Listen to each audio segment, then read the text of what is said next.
jangan menjadi maling kundang. Jangan kebaikan kita balas dengan pengkhianatan, jerih payah dibalas dengan kedengkian. Jangan. Prabowo singgung sosok malin kundang, bukan Anies tapi Jokowi dan keluarganya. Jelek banget. Halo, kembali lagi dengan saya Indra Caniago di channel Redaksi Jurnal. Saya kecewa. Baik, kan bukan aktivis kaleng-kaleng. Kekecewaan itu sudah melekat dan perjalanan hidup kita. Kalau berpolitik kita baperan ya nggak menang. Hal ini biasa-biasa aja. Apa sih yang belum pernah dialami oleh PD Perjuangan? Ayo saya tanya. Satu-satunya partai di Republik ini yang kantornya pernah diserbu aparat hanya PD Perjuangan. Terus untuk hal-hal seperti ini kita terganggu gitu? Nggak mungkin dong. Kita ini partai yang sudah teruji, bukan partai yang gede omong. Kita ini besar karena proses ujian. Assalamualaikum warahmatullahi wabarakatuh. Salam Bambu Runcing. Terima kasih Pak Jokowi. Kami kepala desa dan perangkat desa Sumberjo tegak lurus kepada Pak Jokowi. Yes. Menurut saya di sini ya betul apa yang dikatakan oleh Rismaya di sini. Menepuk air di dulang, terpercik muka sendiri. Tega bener Prabowo ngomongin Jokowi, Gibran dan Bobi. Kalau kita lihat perpolitikan saat ini ya menurut saya Pak Prabowo Subianto dari opini-opini netizen di sini menyindir dari Presiden Joko Widodo, Gibran dan bahkan Bobi Nasution. Beredar video calon presiden dari Koalisi Indonesia Maju, Prabowo Subianto menyinggung sosok malin kundang. Ia mengingatkan soal kebaikan yang menyebut karakter dalam dongeng rakyat Sumatera Barat itu. Prabowo menyampaikan ini dalam acara konsolidasi bersama KIM, relawan dan masyarakat Sumatera Utara di Gor Pancing Medan, Sumatera Utara pada Sabtu 13 Januari 2024.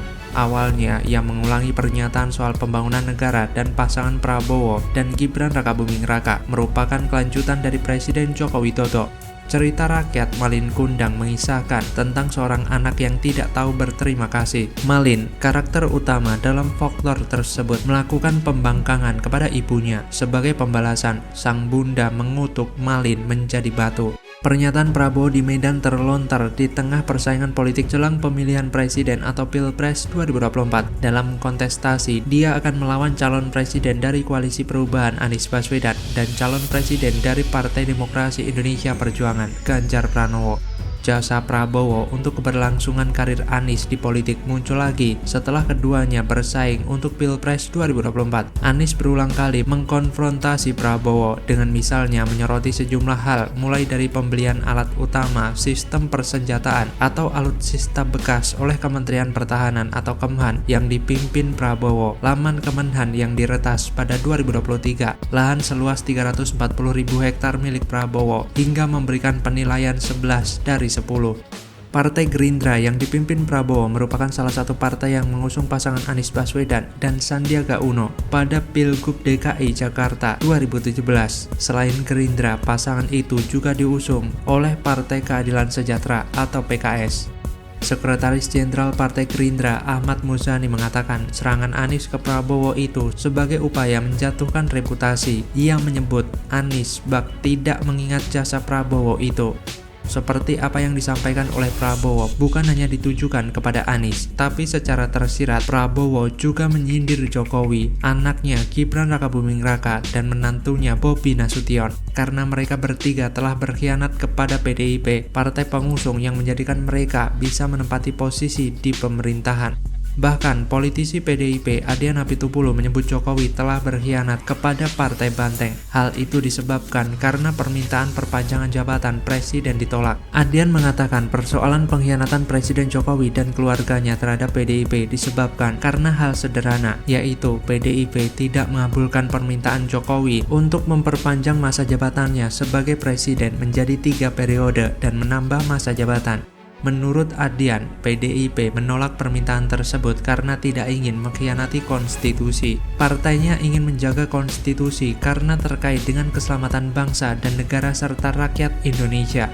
Anggota DPR RI itu mengaku tidak antipati dengan Jokowi. Yang dia sesalkan adalah perubahan Jokowi yang begitu cepat terhadap PDIP. Padahal Partai Banteng Moncong Putih itu sudah memberi segalanya untuk Jokowi dan keluarganya, mulai dari menjadi wali kota Surakarta 2 periode, gubernur DKI Jakarta, dan presiden 2 kali. Bahkan kata dia, rekomendasi dukungan politik juga diberikan kepada anak dan menantu Jokowi. Dan yang paling parah, Jokowi tak menghadiri peringatan HUT ke-51 PDIP. Tak hanya absen, Jokowi bahkan tidak mengucapkan selamat ulang tahun ke PDIP. Sekjen PDIP Hasto Kristianto mengatakan yang terpenting bukan ucapan, melainkan komitmen Jokowi tetap kepada rakyat dan bukan pada anak dan menantunya. Lantas bagaimana kalau menurut Anda? Apa yang disampaikan oleh Pak Anies mengenai lahan berapa itu 340.000 hektar itu hanya mengungkapkan fakta dari rekam digital yang ada yang pernah disampaikan oleh Pak Jokowi. Jadi dan itu selama ini tidak pernah dibantah. Soal debat ketiga Anies dan Ganjar dilaporkan ke Bawaslu, kok umpatan bodoh Prabowo ke Anies gak diproses? Bawaslu kok diam? Halo, selamat datang di channel Redaksi Jurnal. Hari ini melaporkan Capres nomor urut 03 Ganjar Pranowo yang di dalam debat Capres ketiga dia memaksa, mendesak, dan menekan Menteri Pertahanan Republik Indonesia Prabowo Subianto untuk membuka sesuatu yang kami anggap data-data dan informasi penting terkait dengan rahasia negara. Ya, benar sekali. Kami Bawaslu sudah menerima laporan tersebut. Sepanjang nanti memenuhi ketersyaratan polri material, maka dilakukan klarifikasi. Jika dalam persyaratan tersebut tidak memenuhi syarat polri material, maka disampaikan kepada pelapornya terhadap status pelaporan tersebut. Pelaporan pada Bawaslu dilakukan oleh sekelompok pendekar hukum pemilu bersih yang melaporkan Capres nomor urut 1 Anies Baswedan.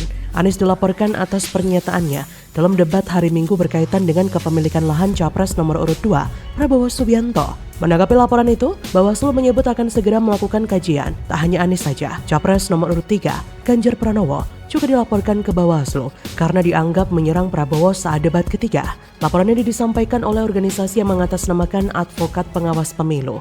Pelapor menyebut dasar pelaporannya terkait permintaan pada Prabowo untuk membuka data terkait pertahanan. Inilah yang menjadi pertanyaan besar kita. Ketika Anies dan Ganjar dilaporkan, Bawaslu langsung sigap melakukan kajian atas pelaporan tersebut.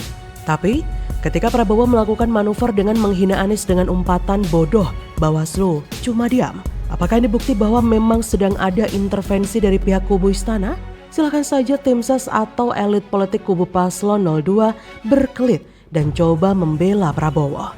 Tapi kita tidak mungkin mendiamkan saja temuan menarik soal umpatan Prabowo itu. Hanya karena Prabowo tidak ingin agar hal yang dianggapnya remeh-temeh itu malah dibesar-besarkan. Rakyat Indonesia kudu dibuat melek soal watak asli Prabowo yang cenderung arogan dan pemarah dengan beragam ekspresi yang bisa muncul kapan saja, tak hanya berupa gebrak podium atau melempar handphone. Orang model seperti ini akan sangat mudah terprovokasi dan sangat berbahaya kalau nanti jadi presiden. Jangan-jangan besok karena ada yang nanya soal HAM yang kebetulan jurnalis asing, lalu orang itu bakal dipenjara, lalu negeri asalnya diajak perang. Waduh, gile betul. Sebenarnya akan seru juga kalau misalnya kata-kata bodoh itu dibilang langsung di depan Anies yang langsung menskakmat Prabowo di hadapan puluhan juta pemirsa dan pendengar siaran langsung debat Capres perdana kemarin. Kalau perlu malah mengajak berkelahi biar sekalian seru bercandanya karena dilakukan saat siaran langsung debat Capres. Sejak awal kita bersama-sama meyakini bahwa tidak ada yang berubah dari seorang Prabowo. Sekalipun tim sesnya mati-matian mencitrakan Prabowo sebagai sosok yang kini lebih santun, sabar, tahan menghadapi berbagai serangan dari lawan politiknya, plus rada unyu-unyu atau gemoy.